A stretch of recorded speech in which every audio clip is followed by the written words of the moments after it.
Hello everyone and welcome to this video. This is a video of how you guys, the community, saved Rascal's leg. So about 7 weeks ago now, Rascal came home after being gone for 4 days with a broken leg that looked something like this. And I called the vet. Well, first of all, I gave him some food because he had been out for 4 days, he must be hungry.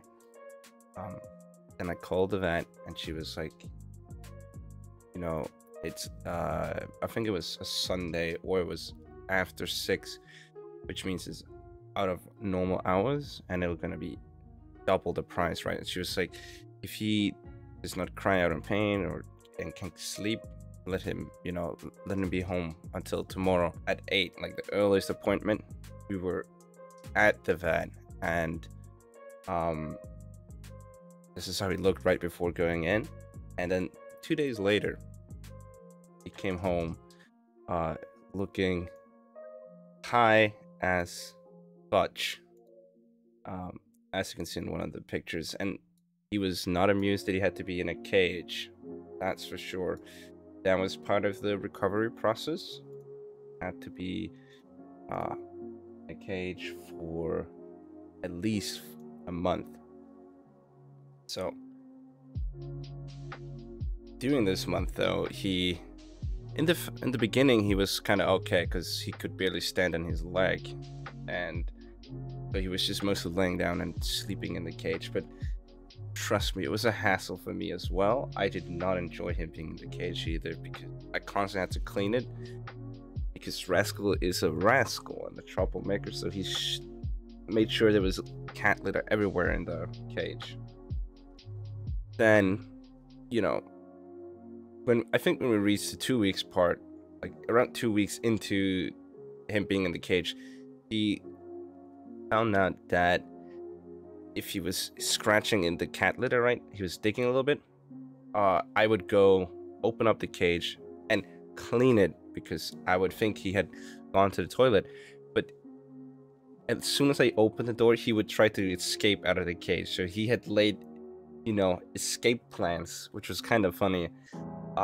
Then he learned that like a few days later, he learned that if he kept meowing, I would open the cage, take him out, and walk around with him a little bit, just because in the beginning when he was meowing, it helped, just walking around with him a little bit, and he calmed down and he could do a little bit longer in the cage. But then he learned that if he meows enough, I will take him out. This cat, man.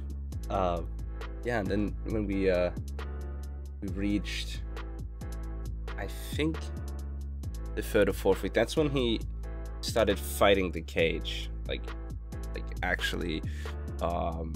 He didn't bite it, but he was like, scratching it with his paw, which is not ideal because broken leg, we're trying to make it heal, right? So I had to figure something out there, and then the vet was like, well, what you can do is take him out a few minutes a day. So finally he got to be out a few, which he was very happy for, but I constantly had to make sure he wasn't walking and stuff, so it was a little bit hard. And then finally, I have some pictures of the first evening he was allowed out of the cage permanently, right? But he was still so out of the cage means he had to spend 2 more weeks locked in my bedroom where he couldn't really jump up and down on stuff. But he was still a lot more happy, right? So he had this idea that the reason why he wasn't getting out of the bedroom was because I forgot him. At least that's what I think, because he would scratch the door, meow at me when he heard me outside, right? Like he was like, I'm still in here, what are you doing? Sebubu, let me go, right? Puppy, let me go. And I was like, no. But yeah, that was it's actually surprisingly hard to listen to your pet be like, hey, I'm trapped in here, please let me out. And you're like, I didn't hear you. Shut up, cat. You're supposed to be in there, right? Anyway, he's finally out of the bedroom. He's allowed to walk around in all of their apartment now.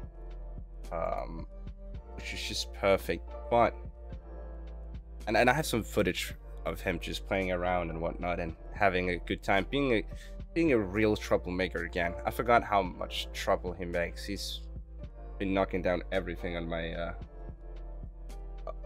he's just actually not he's just been knocking down everything I have. It's insane.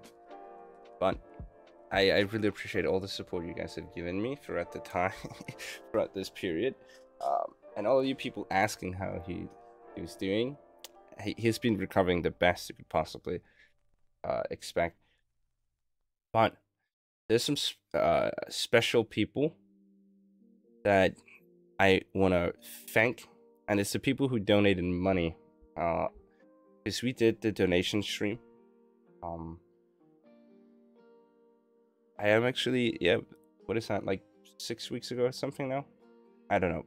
We did the donation stream, and I want to give a huge shout out to Ilodin Gabby for donating €25, Ezio for €5, Tony Latvior for 10, Linexman for 10, The Grumpy Pear for 24.48 euro, Legit Steve donating €15, Undead Wolf Amelia donating 4.9 euro, Emmeline for donating 25.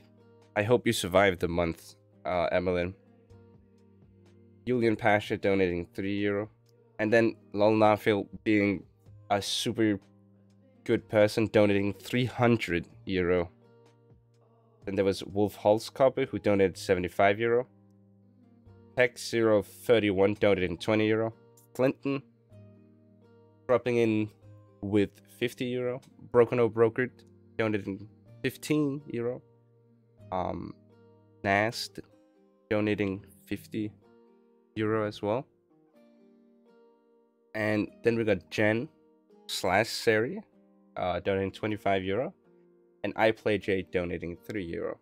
Then I have some honorable mentions, because I want to mention the fact that Remsivir gifted 20 subs on that stream as well. And I also want to thank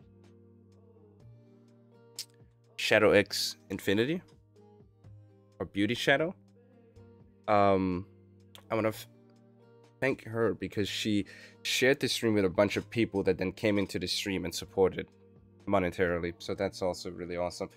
And a great shout out to everyone else who shared the stream. I know Julian did it as well. I am ever so thankful. And I'm sure if Rascal would understand, he would be very, very grateful as well, because he's now able to walk on his leg again. And with that said, I just want to leave you with some cute Rascal videos and photos, and see you next time I'm streaming.